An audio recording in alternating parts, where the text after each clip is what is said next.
Here is a woman of strength, a veteran that advocates for mental health. Of course, what comes behind it is an advocate, a true amazing advocate. And she's the founder of Check A Vet Motorsports. Driven by her passion for veterans and raising awareness about the importance of mental health, she shares her stories on different platforms and hopes to inspire positive change. So today we lean in and we listen because she has something to share. And we're going to learn from her. See, I just want to say welcome. Thank you so much for having me. I absolutely love every opportunity that we have to have these conversations. Yeah, What I think what has it been 14 or 15 years that we've known each oh, other now, sure have. and you have always been one of the brightest lights, and I have been so blessed to have crossed paths with you. That's all I have Thank to say you. about that. Oh, thank you so much. You know, that means so much to me because I love building relationships. Not only that, I love holding on to special relationships. So, ditto, ditto. Like every space is possible because you always allow the space and room for me.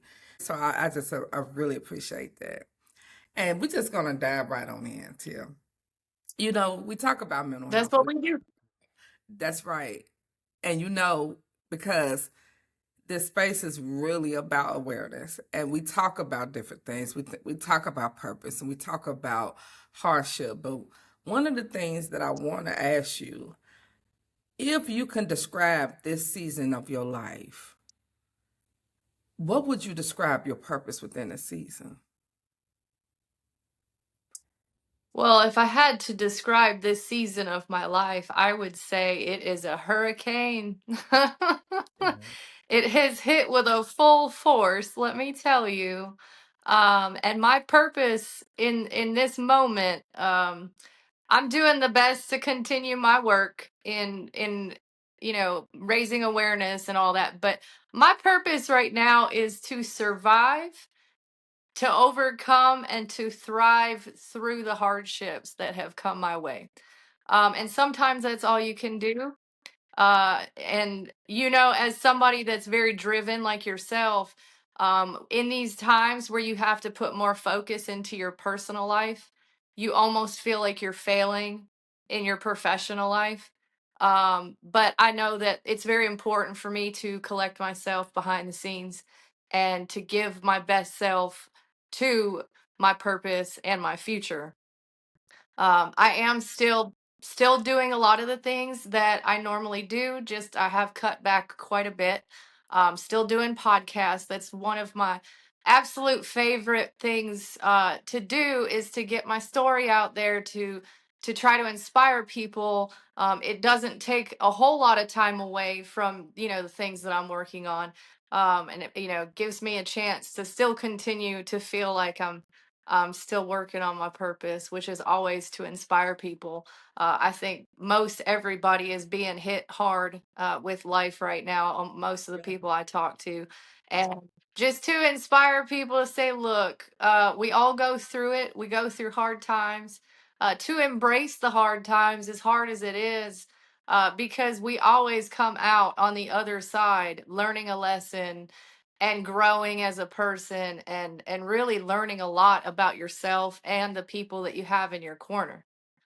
Surrounding yourself with the right people makes all the difference when those hard times hit. Oh, I understand that. And that's why the unstoppable mindset is important. It helps you to shift.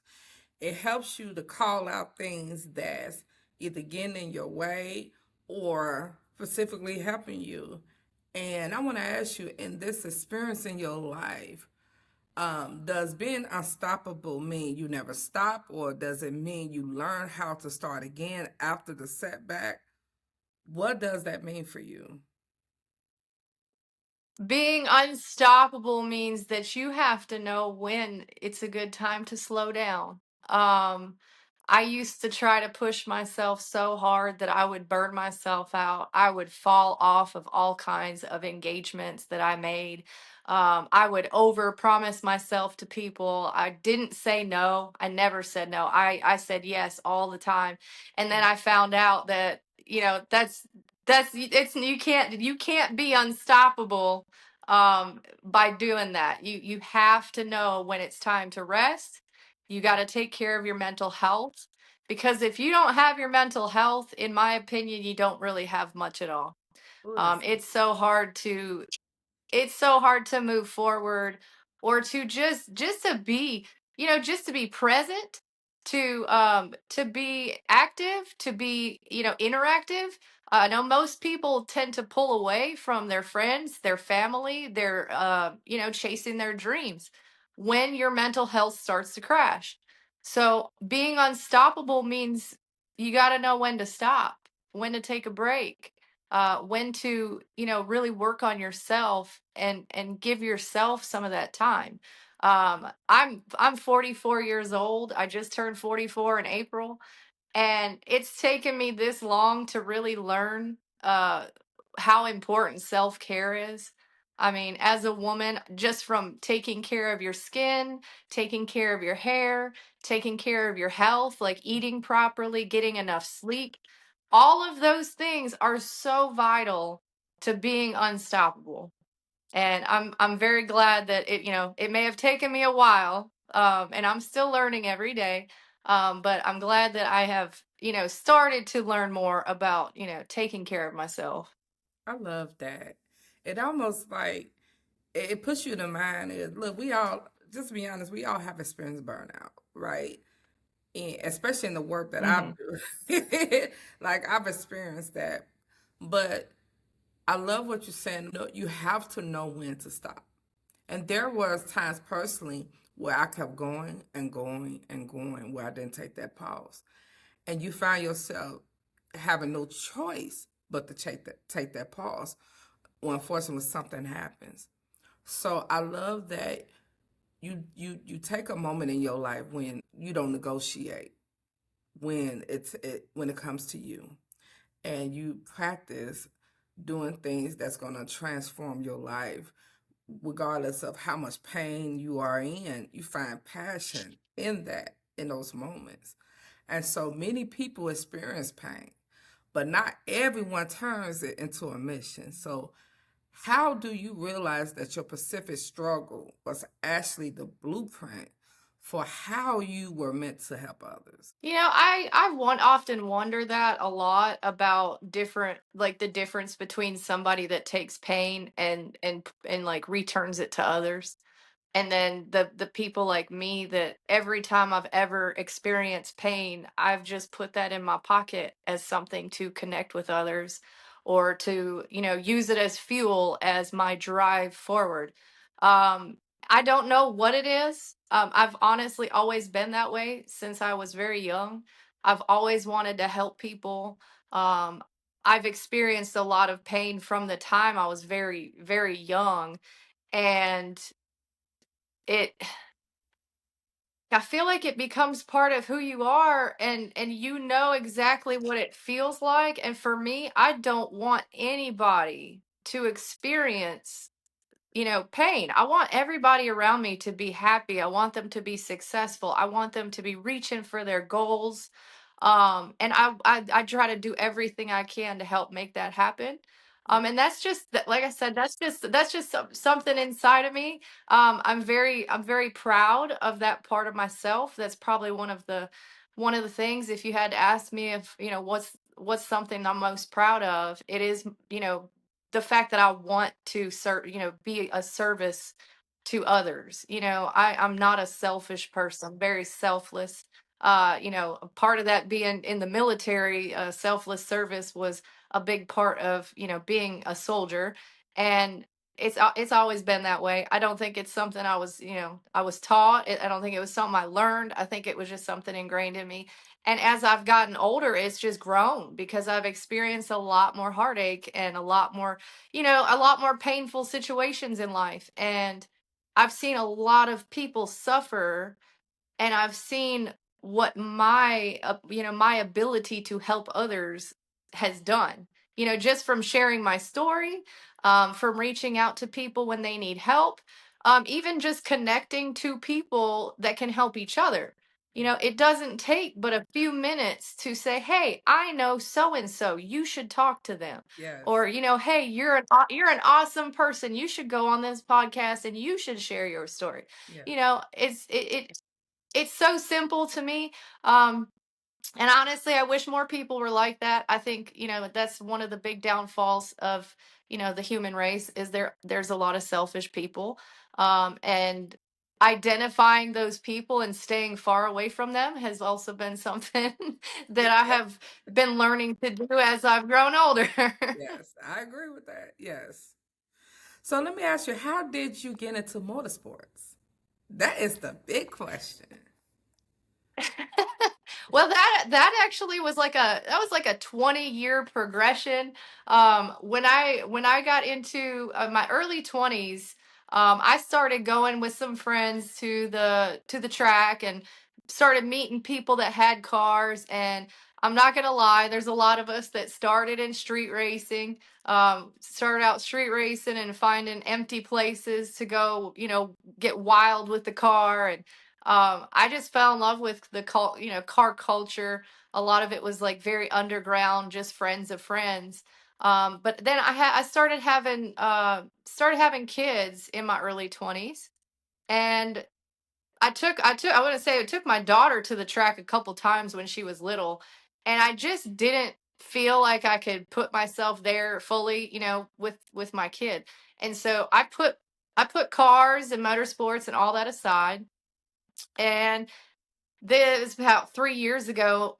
My children we're all starting to get older. My youngest actually enjoys coming out to car events and stuff like that. So I decided that I was going to jump back into it. Reached out to the TRSCCA that was at Nashville Cars and Coffee. Okay. They're part of the SCCA, Sports Car Club of America. They host all kinds of racing events and driving events and stuff like that. And I just walked up to the tent and I said, "How do I get started? Do I have to have anything done to my car? This and that, whatever." And they say, "No, as long as your car is running good, it's not leaking, you got good brakes and, seatbelt that works and a helmet, just come out and come have some fun with us." Yeah.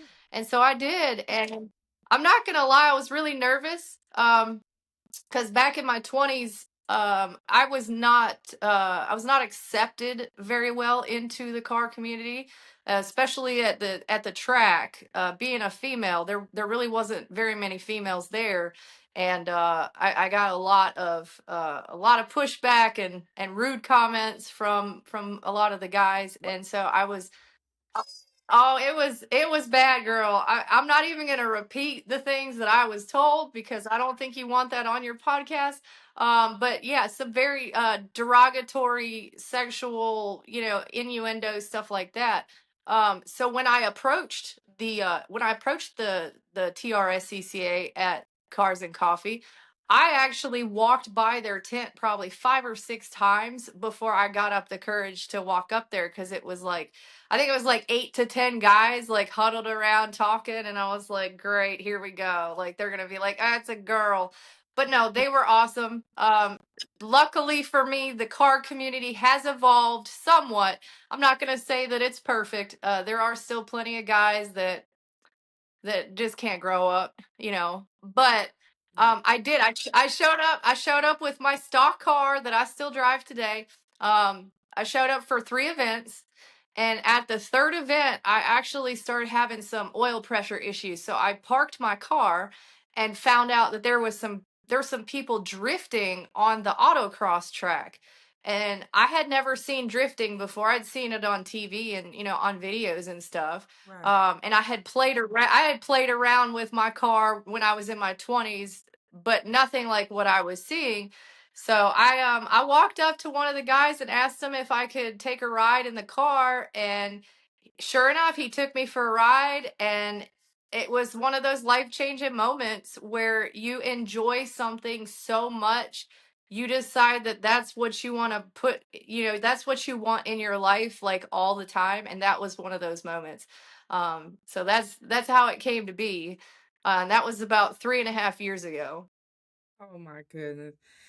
The fact that you took a step forward, like I'm gonna do this, and I don't care what nobody say, or even the words that the all the bad, the derogatory things that they will say. You felt the need to still stand bold and strong, and I think like you coming from the veterans background, serving, and you've been through hardships in life. You just, I feel like in my mind, just listening to you, like you know what, enough is enough.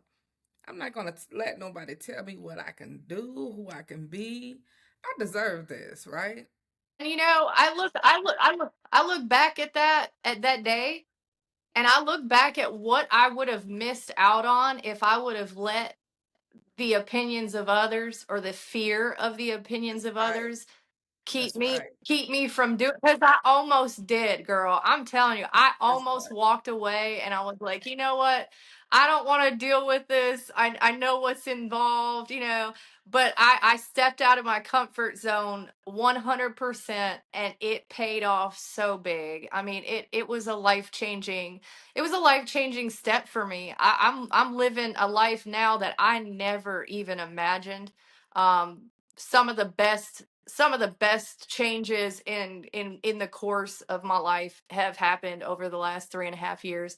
And that's one thing I would love, for my story to inspire somebody that's afraid to take that step to do something that is out of their comfort zone, and say, look, somebody in that world is going to be willing to open up their arms to you and show you, teach you, and welcome you in. No Yes. matter where you go, the likeliness that everybody's going to reject you is probably pretty slim. To do it no matter what. If you have something in here telling you, like, this is what I want to do, don't let anything. I just say, don't let anything stop you. Like, it has not been an easy journey. The things that I've been trying to pursue, but it is definitely worth it. I love that because nothing is easy. I mean, that's just put it out there. I mean, like, what if I would have stopped in the work that I'm doing? Sometimes, yes, you're gonna have moments that you feel all over the place, and because there you have the more that you are in tune to it, the more that you do the work, the more years that's invested. Yes, your workload becomes a lot, right? And so that's where you find the boundaries is and just ask for the help. But I would never. There were times that I did say I want to dissolve it. There was times when I said I'm tired. There was times I did get sick. But you have to find a balance, you know, and that's one of the things I absolutely can't wait till I take my vacation. I'm just put that out there, but on the beach, they're gonna see this big Me guy like too, girl. they're gonna I'm see. taking one, and I'm starting at the end of June and Yes, going until the man. middle of July. I look, this has been a long time coming. Yes, I'm And like, this is this what is I'm it. saying. It is definitely part. I've had a couple of people that are like, "You're taking a vacation, huh?" And I was like, "Yeah, this is Yes, necessary mental health. Is a mental health break." I have been on social media. I don't think a lot of people know this, but I have been on social media between my art career that I had to retire from, and um, advocating for mental health, and doing the car stuff, the motorsport stuff, the veteran stuff. I've been on social media for 15 years, and I have not taken any long breaks from it. I have been, on it. I've made myself available at all times for people, and this is part of one of those things where it's like, I need to take a break. I need to detach myself from the internet. I need to take some time for myself, and I need to refresh, because girl is tired. I am so tired. I am so tired. But it's good work. It's great work it doing has doing to what we be do, work with helping others and purpose, stuff like that. right? It has to be work with purpose because here's the thing, like if realize, I had to realize too that I'm sorry, I had to realize that too, sister, because if I invest this much hours scrolling, imagine how many hours I'm missing on opportunity to get paid for my presence. If my presence means this much to anybody, right? There is something because the majority of the work that I do and show on social media is nonprofit or the consultants. or just me being my bubbly self, right? But that deserves enough attention to say, Centauria, pause for a second and work in this area. Because I had to do that. I had to take a couple of days off, right? Sometimes people really what's the word I want to use? It ain't no perfect word, but sometimes people use that platform as that's my regular cell phone, right? And especially in that messenger blows up, and I have to like, oh, okay, let's ask if you can get in touch with me first. So I have to really lessen the activity of how much people have access to me, right? Because that's important as well when it comes down to boundaries and mental health. Yeah, so having a break from that platform is necessary in order for you to re-energize yourself and understand enough is enough. Who has access to me, and am I living my best life mentally and having fun? Because you deserve to have fun. We all do. So what is the Absolutely. So I just want to know, like, what is the possibility? Let me just be vague of us seeing a car show with Tia in it. Um, do you go by Crazy Car Chick with your with the vehicle or just Yeah, Crazy Car Chick is all of my social media. okay? I'm in the process of branding the motorsports program. I that was a partnership that came from Check A Vet. And so now after spending 3.5 years branding myself, which has gone pretty well, I think I'm at like Yeah. 40,000 followers right now.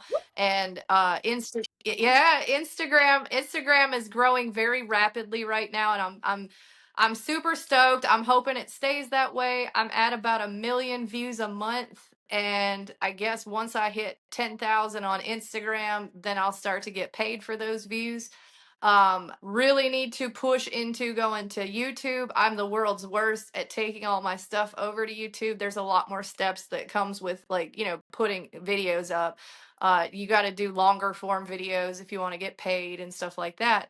Um, but yeah, Crazy Car Chick, that is my personal brand. And then Check A Vet Motorsports will be the brand for the actual Veterans Motorsports program.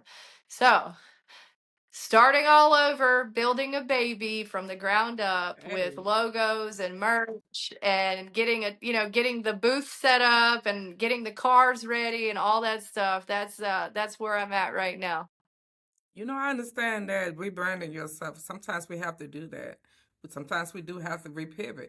I need to reintroduce you as welcome to set the stage, cause guys, I'm doing a podcast today with the Crazy Car Chick. Did I say it right? And you know what's funny? Now that you say that, I love it so much because I recently posted a video. I think it's been like 2 or 3 weeks now, where I spotted a car that I had never seen before, and I'm grateful that it blown up my account. But at the same time, I have received more hate in the last 3 weeks than I have in the entire 15 years I've been on the internet. And I'm a very sensitive person, so I'm trying to learn how to take some of these very ugly and negative comments and just be like, you know what, this person is clearly miserable. They Right. have nothing better to do. They have nothing better to do than to sit on the internet. Most of them don't even have profile pictures. They don't even have any, content set up. For all I know, they're bots just out trying to make people mad. I don't know, but that's another, it's another learning curve for me, is learning how to how do you go with, where people online are constantly trying to tear you down. They have literally said that I needed to change my name, which I have worked for 4 years to build up. So sorry, that's not happening. Right. Everybody at the track knows me. When I come to the track, it's like, hey, Crazy Car Chick. I even recently had I had a guy when I showed up at his little car meet that he was throwing.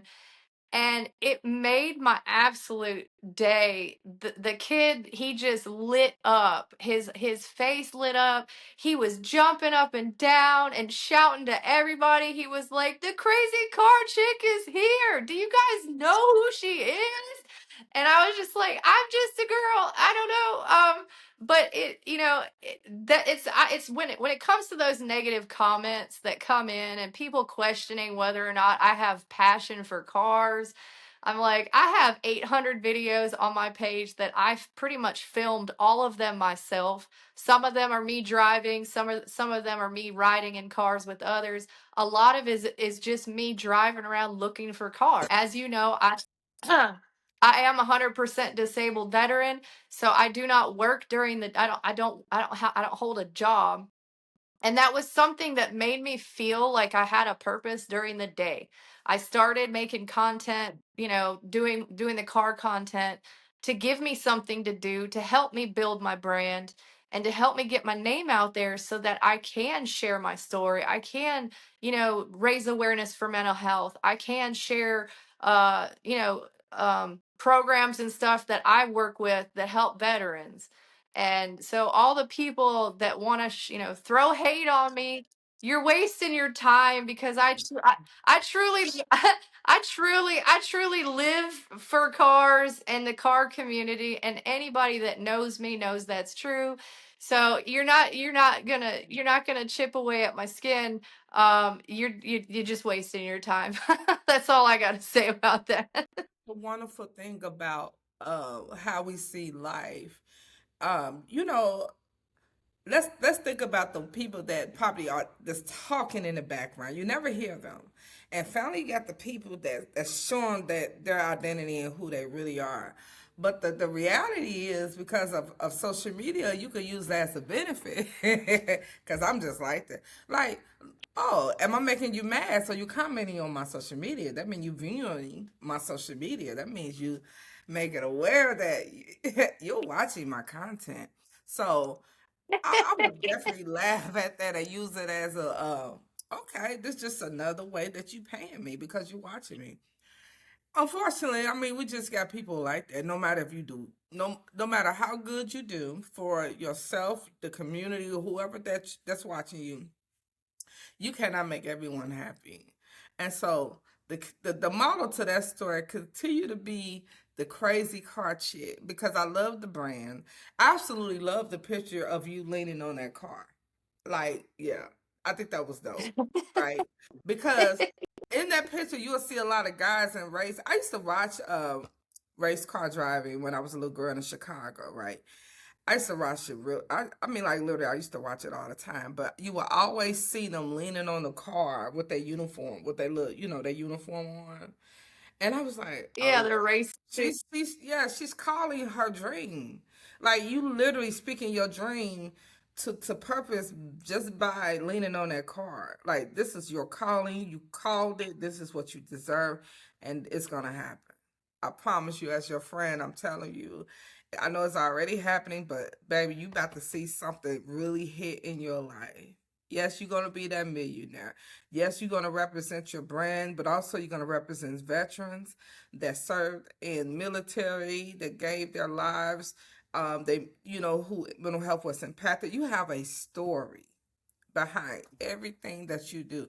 And sometimes I don't know if you have these moments like cuz I have many of these moments like okay, I went through this and I'm going through this, but all of it aligns to share the story of why you had to go through that. You had to be a veteran. Like you had to serve. You had to love cars. You had to fall in love with cars. Now here come this beautiful woman that used her story to make a huge impact in people's lives. And she's a race car driver. Oh my God. They finna be on CNN. Is that a good hold on. I want to look of all the ESPN, shows. ESPN. I put it out into the universe of all the shows. I want to be on Drew Barrymore's show. Okay, I let's have been start it wanting out. to You wanna meet you her wanna be on okay, let's since start with I was little. Since I was little, so I put it out into the universe all the time. I'm like, Drew, it's time Drew. to have me on your show. Oh yeah. Yeah. Drew Barrymore. She's coming. She's coming. Yeah. Yeah. No, but you said something that really connects with me, and that is like you have to go through everything that you go through to get to where you are.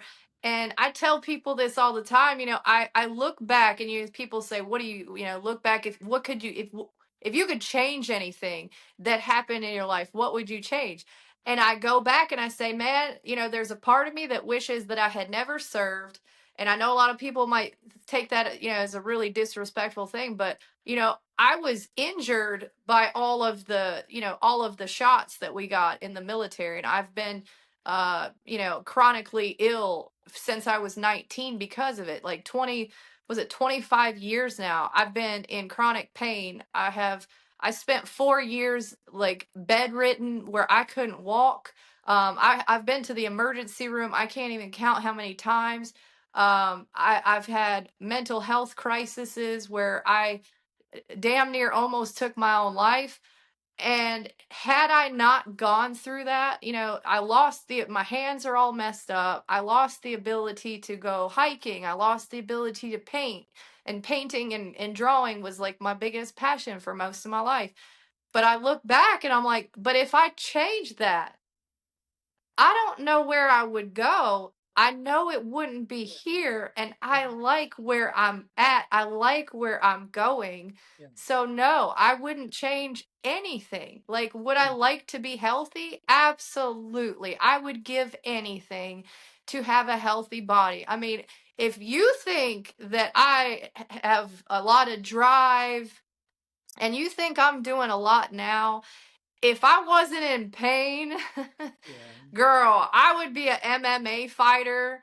I would be building my own race cars. I would be doing all of it, okay? Like there was nothing I wouldn't do when I was healthy. Um but by learning to ask for help, because I know I have a feeling what it's like to be very hyper independent, growing up having to take care of yourself and overcome a lot.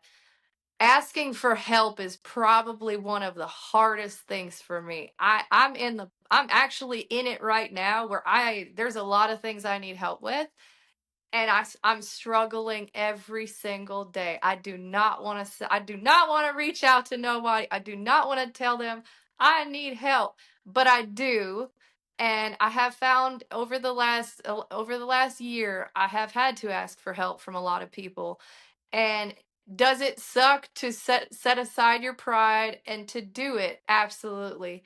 But when you come out of it, man, you connect with the people that help you. You get so much farther if you accept help than if you try to fight it and just, dredge through the mud by yourself. Yeah. So that's another thing that I would say taken away from everything is when times get hard, reach out to somebody. There's somebody out there that's dying to help people. I'm one of those people. I love helping others. And I would hate to know that I could help somebody, but they didn't let me know they needed it. And I could have helped them had they said, had they just reached out and said, "Hey, I need help." I love that. And matter of fact, that's a part of mental health awareness. Knowing that you like it's a self evaluation. It comes with every decision that we make. We know that if we do not ask for help with certain things, we have to retract some of the things and the questions in our lives that continue to set us back. If that makes sense, right? We have to stand up and say, you know what, I just need it. I just need it. Like I may need my rent paid. I may need a shoulder to cry on. I may need the support because I'm just not having a good day. Sometimes it's okay for us to ask for that need and not feel so oppressed about because of who I am. Oh, I'm Centauria Franklin, the advocate, or you're Tia, the one that is known for the amazing race car driving crazy. You just have to be bold enough to stand tall to say, you know what? I'm worthy for that need. I'm worthy to be helped. You know what I mean? Because I've gotten here. I've overcome a lot of setbacks in my life. And sometimes we have to ask ourselves that important question, right? The why. Why do I need it? And explain that to the next person who you're talking to, who you need it from. So I absolutely love that, Tia. Love that. You are a woman of strength.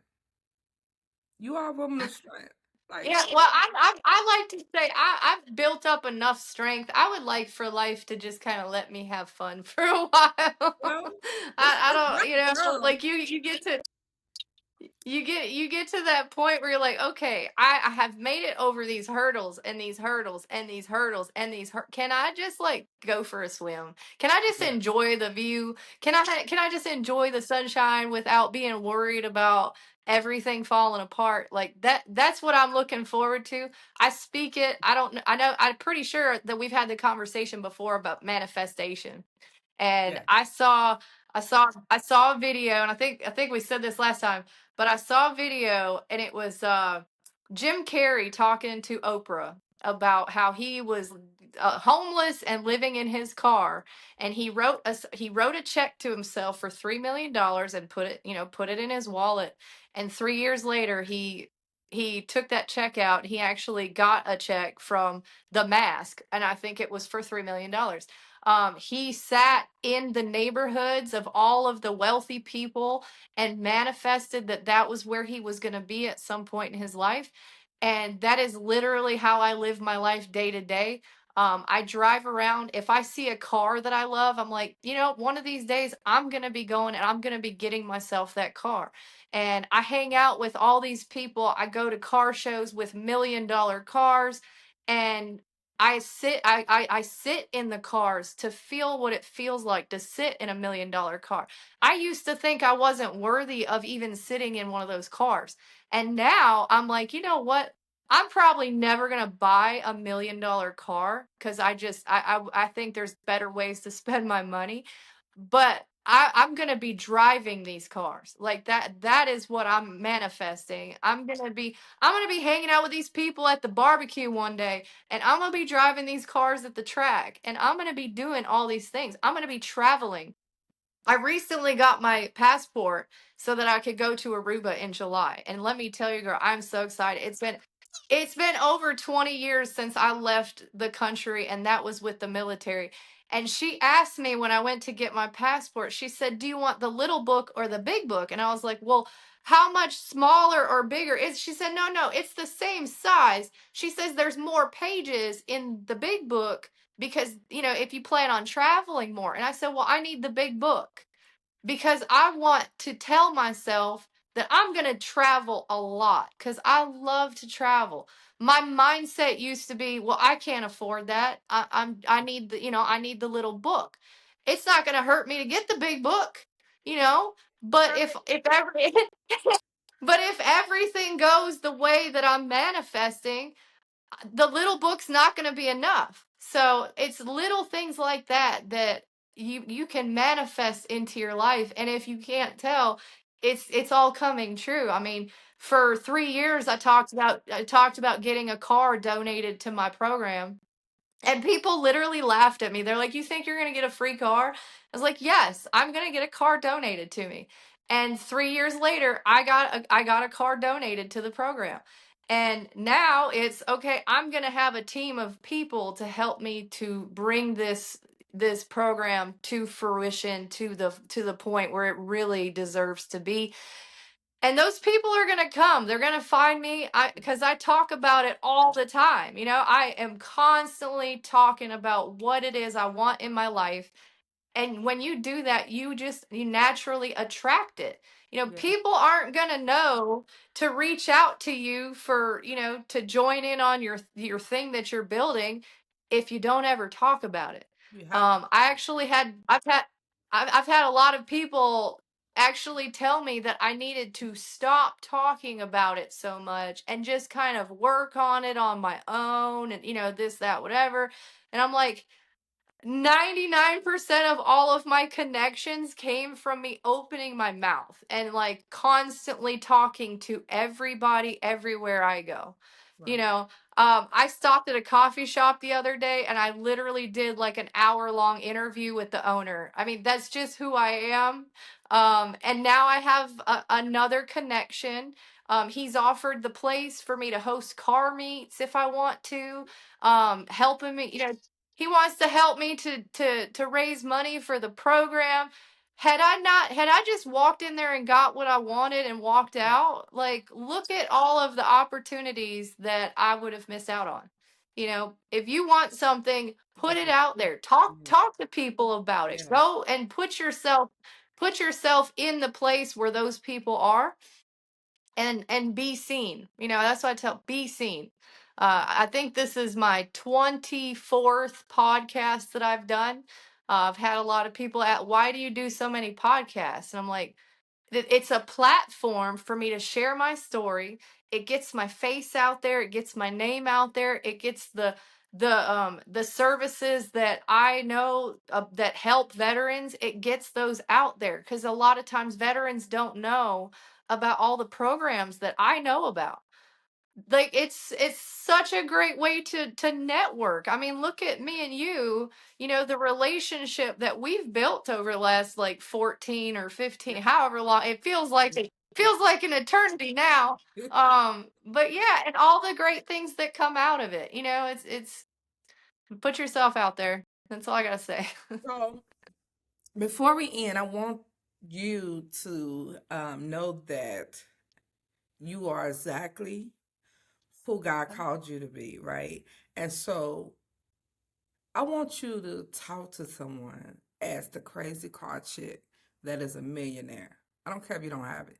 You are the crazy car chick who is the millionaire right now. You have everything that you need. You have everything that you wanted.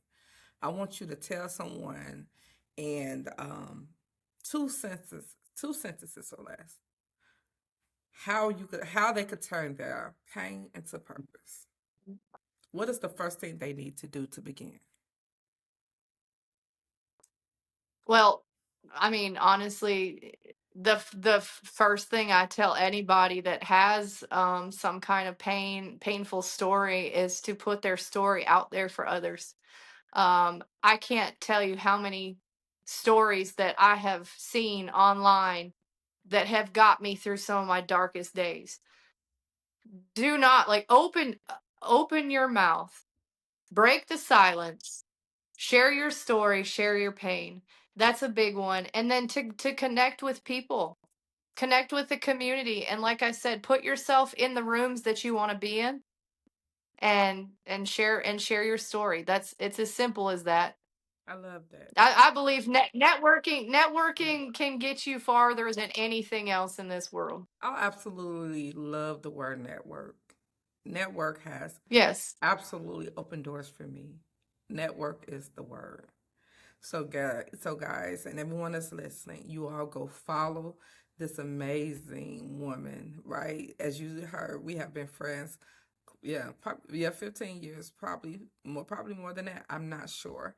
My numbers just really tilted, but this young lady done my tattoos. We have worked together in the beauty industry before. Like we have done so much, but not only that, we have been really close friends. I could pick up the phone, and like Tia, I have probably even talked to her in a couple months. Whatever, Tia, what you? And it's always like, do it, girl. And I love that because I was brave enough to do that. So ask for what you want, ask for what you believe in, and know that it is yours. Sometimes it may not be the time, but understand that God always prepare a time and a place for you to win. Always. It's yours. Thank you for joining me on Set the Stage. Coach Tia, I love you, Miss Crazy Car Chick. Continue to thrive. Go I ahead, gotta get Tia. you. I gotta get you into a car, girl. I need to get you into a car. We gotta make that happen. She gonna get me in the car, guys. So we're gonna have to record that. It's gonna happen. Yes. I'm gonna be the one running y'all when she try to get me in the car.